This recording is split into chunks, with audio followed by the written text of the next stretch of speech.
ಸಿನಿಮಾದಲ್ಲಿ ನೋಡಿದ್ರೆ ನಿಮ್ಗೆ ಗೊತ್ತಾಗತ್ತೆ ಡಾನ್ ಕೇಳಿದಾಗ ನಾನು ಯಾವ ರೀತಿಯಲ್ಲಿ ಉತ್ತರಿಸ್ತೀನಿ ಅಂತ.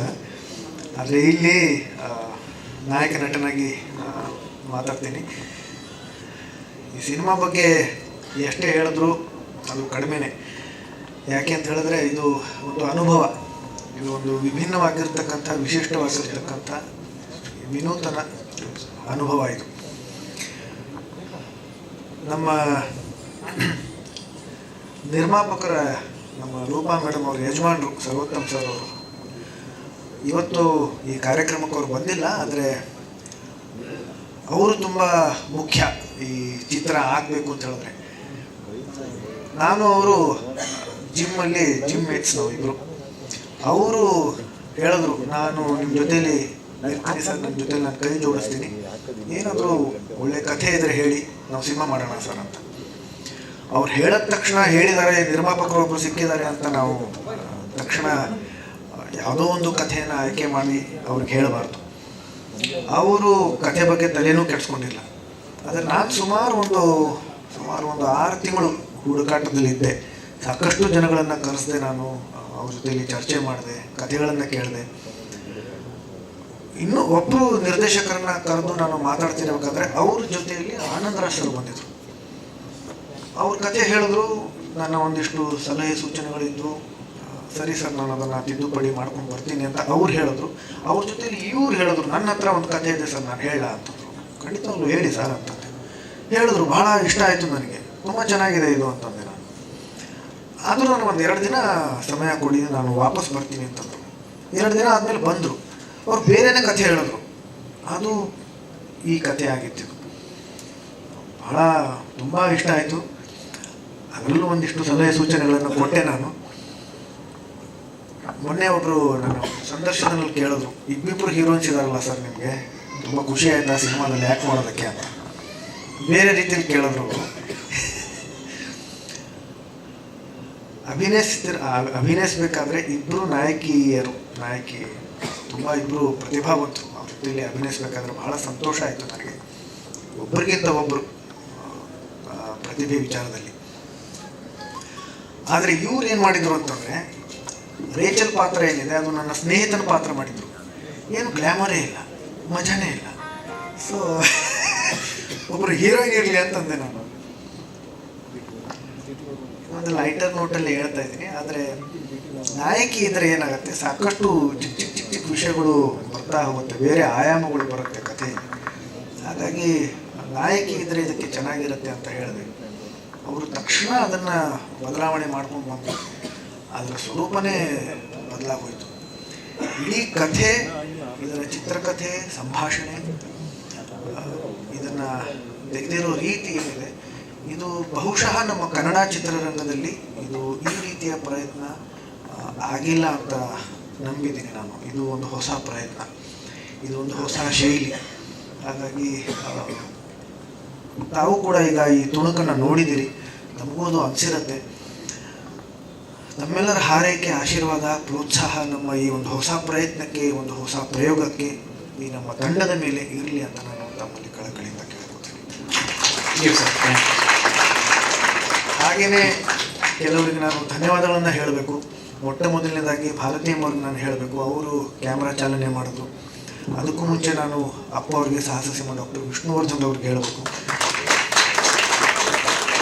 ನಾವು ಮೈಸೂರಿಗೆ ಹೋಗಿ ಸ್ಮಾರಕದ ಮುಂದೆ, ಅವರ ಪುತ್ಥಳಿಯ ಮುಂದೆ ನಾವು ನಮ್ಮ ಸ್ಕ್ರಿಪ್ಟ್ ಪೂಜೆಯನ್ನು ಮಾಡೋದರ ಮುಖಾಂತರ ನಮ್ಮ ಈ ಒಂದು ಪ್ರವಾಸ ಪ್ರಾರಂಭ ಮಾಡಿದ್ವಿ. ನಂತರ ಉಪ್ಪಿ ಸರ್ ಅವರಿಗೆ ನಾನು ಧನ್ಯವಾದಗಳನ್ನು ಹೇಳಬೇಕು. ಅವರು ಒಂದು ಕ್ಲ್ಯಾಪ್ ಮಾಡಿದ್ರು. ಸುದೀಪ್ ಅವ್ರಿಗೆ ಧನ್ಯವಾದಗಳನ್ನು ಹೇಳಬೇಕು.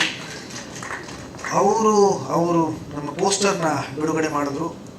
ಅದರ ಜೊತೆಲಿ ಟೀಸರ್ ಕೂಡ ನೋಡಿ ತುಂಬಾ ಖುಷಿಪಟ್ಟರು ಅವರು. ಈಗ ನಾನು ಆಗಲೇ ಏನು ಹೇಳಿದೆ ನಮ್ಮ ಸಿನಿಮಾ ಬಗ್ಗೆ, ಅದು ಅವರು ಕೂಡ ಅದನ್ನು ವ್ಯಕ್ತಪಡಿಸಿದ್ರು. ಈ ರೀತಿಯ ಶೈಲಿ ಇಲ್ಲಿ ಆಗಿಲ್ಲ ಆ ಸಿನಿಮಾ ಅಂತ. ಜೊತೆಗೆ ಆ ತುಣುಕನ್ನು ನೋಡಿದ ತಕ್ಷಣ ಅವರು KRJ ಅವ್ರಿಗೆ ಫೋನ್ ಮಾಡಿ, ಅವ್ರಿಗೆ ಕರೆ ಮಾಡಿ, ಈ ಸಿನಿಮಾ ನೀವೇ ವಿತರಿಸ್ಬೇಕು ಅಂತ ಹೇಳಿದ್ರು. ಮೊನ್ನೆ ಅವರೇ ನಮ್ಮನ್ನು ಕರೆಸಿ ಈ ಚಿತ್ರವನ್ನು ನೋಡಿದ್ರು ಕೂಡ, ನೋಡಿ ಅದನ್ನು ತುಂಬ ಹೊಗಳಿದ್ರು ಕೂಡ.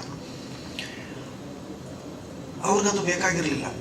ಆದರೆ ಅವ್ರಿಗೆ ನಮ್ಮ ಬಗ್ಗೆ, ನಮ್ಮ ಅಂದರೆ ಅಪ್ಪವ್ರ ಬಗ್ಗೆ, ಅಮ್ಮವ್ರ ಬಗ್ಗೆ, ನಮ್ಮ ಕೀರ್ತಿಯವ್ರ ಬಗ್ಗೆ ಒಂದು ಆತ್ಮೀಯತೆ, ಒಂದು ಪ್ರೀತಿ. ನಮ್ಮ ಕೀರ್ತಿಯವ್ರು ಬಂದು ಅವರು ತುಂಬ ಹಳೆಯ ಸ್ನೇಹಿತರು ಕಾಲೇಜಲ್ಲಿ ಇರಬೇಕಾದ್ರೆ. ಹಾಗಾಗಿ ಆ ಒಂದು ಆತ್ಮೀಯತೆಯಿಂದ, ಒಂದು ಅಭಿಮಾನದಿಂದ ಅವರು ಅದನ್ನು ಮಾಡಿದ್ರು. ಅದಕ್ಕೆ ನಾನು ಚಿರಋಣಿಯಾಗಿದ್ದೀನಿ. ನಂತರ ಇವತ್ತು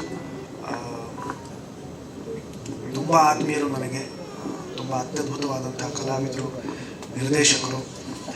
ಅವ್ರ ಜೊತೆಯಲ್ಲಿ ನನಗೆ 2 ಸಿನಿಮಾದಲ್ಲಿ ಅವರ ನಿರ್ದೇಶನದ ಅಡಿಯಲ್ಲಿ 2 ಸಿನಿಮಾದಲ್ಲಿ ಅಭಿನಯಿಸೋ ಅವಕಾಶ ಸಿಕ್ತು. ರಾಮಶ್ಯಾಮ ಭಾಮ ಹಾಗೂ ಸತ್ಯವಾನ್ ಸಾವಿತ್ರಿ, ರಮೇಶ್ ಅರವಿಂದ್ ಸರ್ ಅವರು. ಅದೇ ಒಂದು ಕರೆ, ಸರ್ ಈ ಥರ ಟ್ರೇಲರ್ ರಿಲೀಸ್ ಮಾಡ್ತಾಯಿದ್ದೀವಿ ಸರ್, ಟ್ರೇಲರ್ ಬಿಡುಗಡೆ ಮಾಡ್ತಾಯಿದ್ದೀವಿ, ದಯವಿಟ್ಟು ತಾವೇ ಬರಬೇಕು ಸರ್ ಅಂತ ಹೇಳಿದಾಗ ಗೊತ್ತಲ್ಲ ಅವ್ರು ಯಾವ ರೀತಿ. ಬರ್ತೀನಿ ನಂತರ ಅವರು ಸರ್ ಬರ್ತೀನಿ ಅಂತ ಬರ್ತೀನಿ ಅಂದಾಗೆ ಅನ್ನಿಸ್ತು ನನಗೆ. ಇವರು ನಿಧಿಯವರು ಮಾತಾಡ್ತಾರಲ್ಲ ಇಲ್ಲಿ, ಅದಕ್ಕಿಂತ ಸ್ವಲ್ಪ ಕ್ಲಿಯರ್ ಆಗಿತ್ತು. ತಮಾಷೆ ಮಾಡ್ತೀನಿ. ಯಾಕೆ ಅಷ್ಟೊಂದು ಫಾಸ್ಟಾಗಿ ಮಾತಾಡ್ತಾರೆ ಅಂತಂದರೆ ಅಷ್ಟು ಯೋಚನೆಗಳು ಅಷ್ಟು ಫಾಸ್ಟಾಗಿರುತ್ತೆ ಅವ್ರದ್ದು, ಅಷ್ಟು ವೇಗವಾಗಿ ಅವರು ಯೋಚಿಸ್ತಾರೆ. ಅವರು ಇವತ್ತು ಬಂದಿರೋದು ನಿಜವಾಗ್ಲೂ ತುಂಬ ತುಂಬ ಸಂತೋಷ ಸರ್. ನಾನು ತಮಗೆ ಚಿರಋಣಿಯಾಗಿದೆ ಸರ್. ತುಂಬ